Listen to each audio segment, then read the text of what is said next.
आशा करता हूं आप सब बहुत अच्छे होंगे। मेरा नाम है सिद्धांत अग्निहोत्री। स्टडी है कि आपका बहुत बहुत स्वागत है। खतरनाक खबर रिसर्च आ गई है सामने। क्या वैक्सीन्स जो नया वेरिएंट आया है ज्यादा इफेक्टिव है? नहीं, लेस इफेक्टिव है। सवाल था ये कि जो वैक्सीन्स आई हैं, मैं आपको बोल ही रहा था कि वैक्सीन सारे सारे तरीके के वेरिएंट पे काम करेंगी, लेकिन दोस्तों अब जो नई फाइंडिंग्स आई हैं उससे तो ऐसा नहीं लगता। चलिए आगे बढ़ते हैं। यूपीएससी के स्मार्ट कोर्सेज आता है। यूपीएससी का फॉर्म भी आ गया है, तो आप जरूर फिल करें। हमारे कोर्सेज को अवेल करें। इंस्टा पे मैं आ गया, मुझे यहाँ पे फॉलो करें। ट्रैवल करूंगा, सवाल पूछिए, जो करना है करो यार।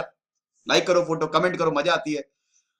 नई रिसर्च जो है वो ये इंडिकेट करती है, जो तीन नए फास्ट स्प्रेडिंग वेरिएंट्स हैं नोवल कोरोना वायरस के, जो कि साउथ अफ्रीका, यूके और ब्राजील, ये तीन इंपॉर्टेंट है। अभी तक म्यूटेशन 20 से ज्यादा हो चुके हैं। आरएनए वायरस है, mutation is normal, absolutely normal. मैंने लेक्चर्स लिए हैं। तो ये जो नए वेरिएंट हैं उसमें वैक्सीन इतना ज्यादा काम नहीं करने वाली। यूके वेरिएंट पे तो काम करेगी, लेकिन साउथ अफ्रीका और ब्राजील के वेरिएंट पे थोड़ा मुश्किल होगा।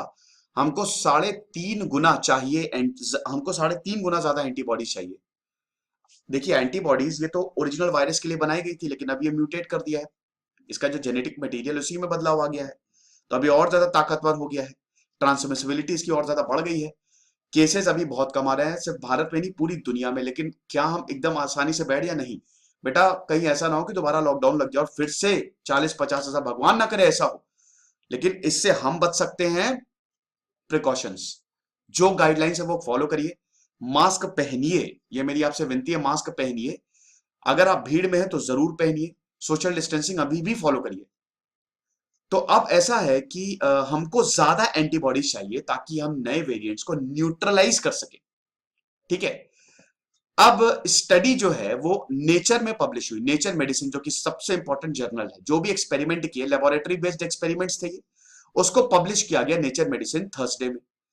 तो अब रिसर्चर्स के हिसाब से फाइंडिंग्स ने ये बताया है कि जो कोविड-19 ड्रग्स और वैक्सीन हैं वो इतने ज्यादा इफेक्टिव नहीं है जितना हमने सोचा था।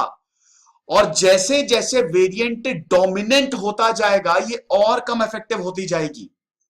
यानी कि एक तरीके से जैसे जैसे अगर न्यू वेरिएंट ज्यादा फैला तो वैक्सीन की इफेक्टिवनेस घटेगी। हमको नई वैक्सीन चाहिए जिसमें एंटीबॉडीज ज्यादा प्रोड्यूस हो। ये तो आपको पता ही है कि कैसे घुसता है वायरस, कई बार मैंने बताया है।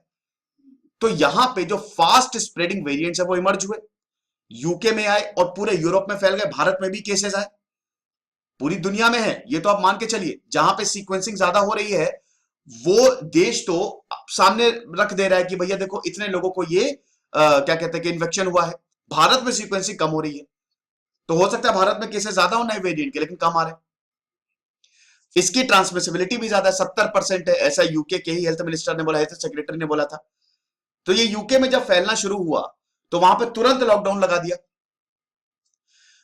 और जितने भी म्यूटेशन है, सिर्फ यूके की बात नहीं है, जो ब्राजील और साउथ अफ्रीका का और डेंजरस है।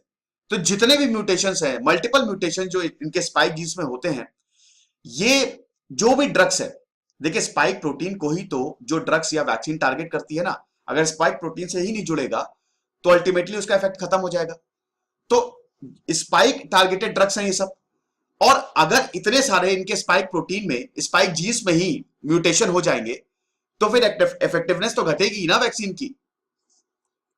अब रिसर्चर्स ने कैसे इसको एक्सपेरिमेंट किया? इन्होंने तीन वायरस वेरिएंट को टेस्ट किया एंटीबॉडी से। Ability of antibodies to neutralise the 3 virus variant. और ये बहुत ज्यादा जरूरी था। मैंने बोला था कि आप एक बार रिसर्च आने दीजिए, अभी कुछ हमको इसके बारे में ज्यादा जानकारी नहीं है। एक बार रिसर्च आएगी, अब देखिए रिसर्च शुरू होगी, रिजल्ट आने शुरू हो गए। तो उन्होंने जो वेरिएंट है उसको एंटीबॉडी से टेस्ट किया कि देखें कि भाई एंटीबॉडीज कितनी डेवलप हो रही है, और फाइजर वैक्सीन के अगेंस्ट से टेस्ट किया।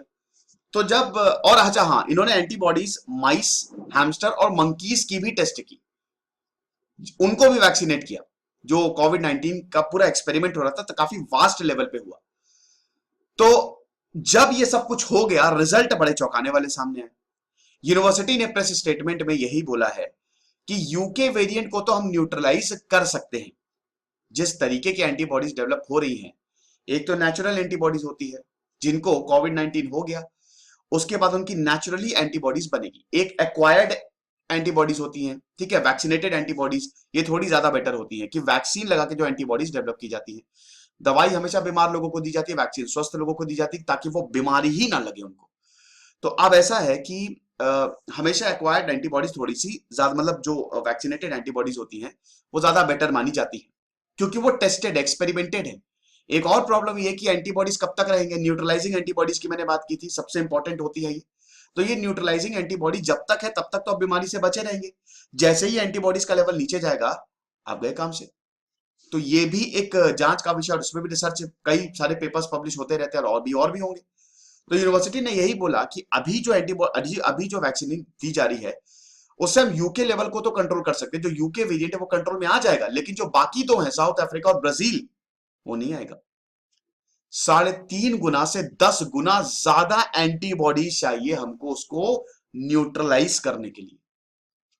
तो ब्राजील में तो हालत वैसे भी बहुत खराब है और साउथ अफ्रीका वेरिएंट पूरी दुनिया की हालत खराब कर रहा है। तो भैया जितना बच सकते हो बचो। अभी भी केसेस आ रहे हैं, 10 से 12 हजार केसेस आ रहे हैं और ये भी ज्यादा है। हमको एहतियात अभी बरत के चलना चाहिए, मतलब ऐसा ना हो कि कहीं एकदम लास्ट पे अब हम आ गए हैं। भारत में भी वैक्सीनेशन प्रोग्राम शुरू हो गया, सेकंड फेज उसका 1 मार्च से शुरू हो गया है। तो वैक्सीनेशन हो ही रहा है, कहीं ऐसा ना हो कि एकदम, तो कहीं ऐसा ना हो कि लास्ट में बंटाधार हो जाए। तो वैक्सीन लगवा लीजिए और थर्ड फेज भी बहुत ही जल्द शुरू हो जाएगा।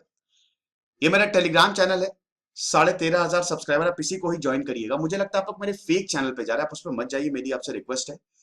इसीलिए मैं सब्सक्राइबर काउंट बताता रहता हूँ। ये इंस्टाग्राम में मुझे आप यहाँ पे फॉलो करिए। अभी मैं धर्मशाला जा रहा हूँ, पंजाब, तो सब जगह जाऊंगा, ट्रैवल करूंगा।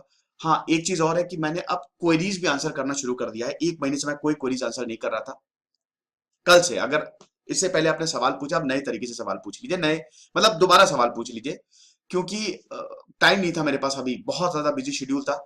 अब जाके थोड़ा मैं फ्री हुआ हूँ। खुश रहिए, पढ़ते रहिए। जैसे सिद्धांत अग्निहोत्री, साइनिंग ऑफ।